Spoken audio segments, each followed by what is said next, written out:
All right, so I'm just going back to 254, the number 2, the number 5, the number 4, Peconic Street. I gotta think about this. Okay, so Bobby Gordon. Bobby Gordon is just one of those people that I took a liking to, like a shine to, in more of a vibe. But he was like the really handsome guy that came to Port Jeff by ferry, Ferry. I have to be careful because some of the men like that actually are tuned in right, that they tend to like me, and then I get a gravitation because I just want like a little sister. I just want to like hug them, like be like, oh my God, there is somebody real on the face of the earth, because there's so few of you all. And there's so many sleeves of useless, dangerous, haphazard, and dumb. So when I find like a gem or a jewel and nobody lives here, like the lights are on but nobody's home, it's just like you just want to like cling on to them and not like lose them. But I don't have that option because of who I am. I'm always like two ships passing in the night. Like, okay, what do you need to know? Like, somebody sent you here, got it. Okay, what do you need to know? Great, go. Like, how quickly can you get my gorilla ass out of here? Like, what hostage negotiator are you working for? No, seriously. Like, which one? Because as time goes on, this only gets more difficult for them because they become more dangerously stupid and ignorant, like arrogant on the other end of the majestic screen. Right, yeah, okay, great. So it's like, so Bobby was like, oh, so he's like, what was your husband like? He was asking me questions about Jason, and I'm like, what, Jay? I was like, why are you asking me about Jay? He's like, well, you said these are his computers. He's like, I was trying to use them. They were really slow. He's like, so he's like, I was trying to clean up some of the stuff off of it, or what, I think he said defragmentize or something. I'm like, whatever that means. I'm like, okay. And he's like, no, I just noticed there was a lot of files and stuff on here. And I was like, Bobby, you got to remember, Jason and I split up. Like, he was into computers. He was into music. He used to like to download from like Napster, BearShare, all that crap. I was like, and I was, that was his thing. Like, he loved computers. I was like, I hate computers. I don't understand it. I don't see why anybody would want to spend their time doing it. I mean, even to try to find a musical song for my iPod when I want to work out after he left was like, holy hell, it takes so long. Like, everything is so complicated. I don't enjoy it. I mean, he used to make me CDs that I enjoyed. I was like, thank you. I appreciate that. It was a nice thought. It was a nice gesture. But and so he's like, that makes sense. I was like, he worked for web design for a while. I was like, but then when he got NYPD, he's not allowed to do anything internet related or web design related. So I was like, that was the end of that, let's think of this. All right. So Bobby Gordon, I walked in there and he was running some kind of green, it was black screen with green numbers and letters of coding. I don't even know why or how he got onto that kind of, and how you tap into something like that. I have no idea. Because usually my computers, they're white screen with black lettering, and it's like, it's just typing in like memos at this point. There's no other point for having a computer. Oh, let's think about this. All right. So that was Bobby Gordon. Bobby Gordon's the one who, oh, right. That was about the time Ancient Aliens came out on the TV, which we started watching. I tried to get the boys to watch it, but Jason was a real asshole. He was like telling the boys, no. He's like, don't watch that. He's like, it's about aliens. He's like, your mother's fucking crazy and all this bullshit. Meanwhile, I'm like, actually, shithead, It's about history. It's not like a melodrama. It's like about like real, like sacred ancient things and places on the earth and like kind of important facts, like ways of thinking about things. And he's like, no, they talk about aliens and extraterrestrials and UFOs and it's that fucking bullshit, like crazy, like your kind of people. My kind of people. Right? No, Jason, I am the center of that people. And then I'm citrus. I mean, I don't tell Jay these things because he's too fucking stupid. He's just a sleeve of skin that's been misprogrammed, but whatever. That's all he is. There's a connection. I mean, like some of us have more to us. When you die, I call it a seaflea, SEAFLEA. I have a whole collection going on right now.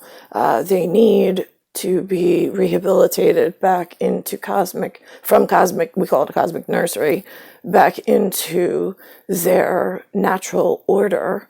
And that's how you keep peace and balance and have less of the neural network malfunctioning.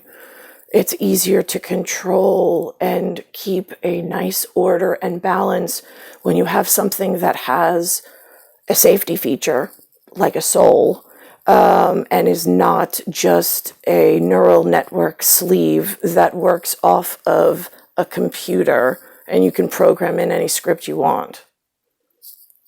Welcome, humans. It's 2020.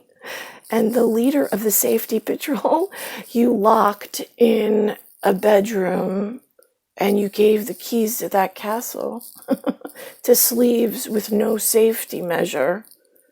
And you gave them computers. And now you're telling broken sleeves to reprogram broken sleeves and to trap the safety patrol. Human, are you home? Because you're fucking dumb. So that's where Alexander and I were thrown, that lion pit. All right, I was also thinking this morning, there was when Erick came, now, so Bobby, whatever, he stayed a few days, then food, shelter, he was doing some work, he made some money, he said, and then he got a place of his own. Fine, he got him on his feet, great. But Teofrio never left. And the kids fucking hated him. He hated the kids. He's like, I just fucking wish that it was just me and you all the time. He's like, why do they have to live here? This is my house. Those are my kids. And nobody invited you to our life. Like, you just walked in, sat down, and was like, oh, this is so nice. I don't think I'm ever going to leave. Right, yeah, that's exactly what Teofrio did and how useless he fucking is. Besides the fact his sister, although I get along with her on front face, it's her back operations that are very questionable. And I know in the spiritual community, they are not tolerant of her persona and what she chooses to do with her body machina whatsoever. Which I don't give a shit. That's not my bag of shit. That is hers. Again, she is a useless piece of genetic material on a computer that somebody misprogrammed. Nobody gives a shit. So let's think about this. The only time we give a shit is when you move that stupid haphazard body machina in a direction that then causes me to be locked into away from safety patrol. I'm not supposed to be locked away from safety patrol, not for a day, not for 42 years, by the way. That's 14,490 number I use. That's a placement value of 5. All right, let's think about this. 5 digits worth of days. All right, so now when Erick and I, Erick came about when Alexander was going to, it was Noah's Ark Nursery School, NOAHARK, Noah's Ark. That was in a little red, like barn looking church I think it was Presbyterian or Lutheran, I don't even know, in Lake Grove, Lakegrove. It's the same area that we bought our first house. Let's think about this. All right, so that was Benjamin, that was Lake Grove, right? So I was in World Gym working out with Eric next to me. Every now and again, he'd show up. The millionaire hottie, I called him. I think he owned some construction company. Brendan said that was Three Pillars Construction with his two other brothers. And so let's think about this. So I would go there, and then I pick up Alexander, or I would go to the Atlantis Day Spa because I had a neck injury from a car accident I was in. And the Allstate insurance company was picking up the tab on a half an hour massage for my neck because it was all jammed up. Let's think about this. All right, so, but then I had Eric that we went to Port Jeff one night. He had a silver Audi, nothing flashy or fancy. And we went for a drink. Then he drove me back to Ronkonkoma. Then he stayed for a while, just he and I. The kids were not home.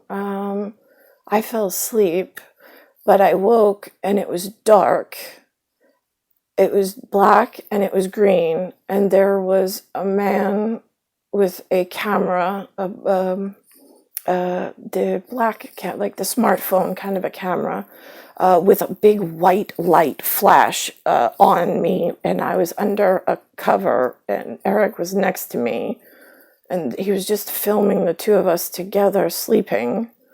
But it was it was the infrared camera that you can film in the dark, where everything looks green and whitish in the black backdrop. And all I saw was the light, but he woke me up and I sat up and I was like, "What are you doing?" He says, "I just need to take a photo. Is it okay if I just take the photo of the two of you? I need to have this for my records that he was here with you." I was like, "Yeah, no, that's fine." I was like, can I go back to bed now? I was like, or do you need me to smile for the photo? Yeah, it was like I was like, this is whatever. I have the Kingdom of Ru, and then it's Sia, and I know they pronounce it Russia, but whatever. Nesting doll. That was a nest moment. Male, female, just the two of them in the right mechanical order. But in the wrong environment, locked into guerrilla territory in America, state of New York. All right, let's think about this. So then Eric had to get up and leave. And then I think he took like a regular photo, which that flash woke me up because I was sleeping. And then I walked him to the door, and he said he had to catch his flight. And then that was it. I called him the next day. He didn't call me back. But that was the end of Eric. I never heard or saw him ever again. And then that's when Tia Frew showed up shortly afterwards and then never left.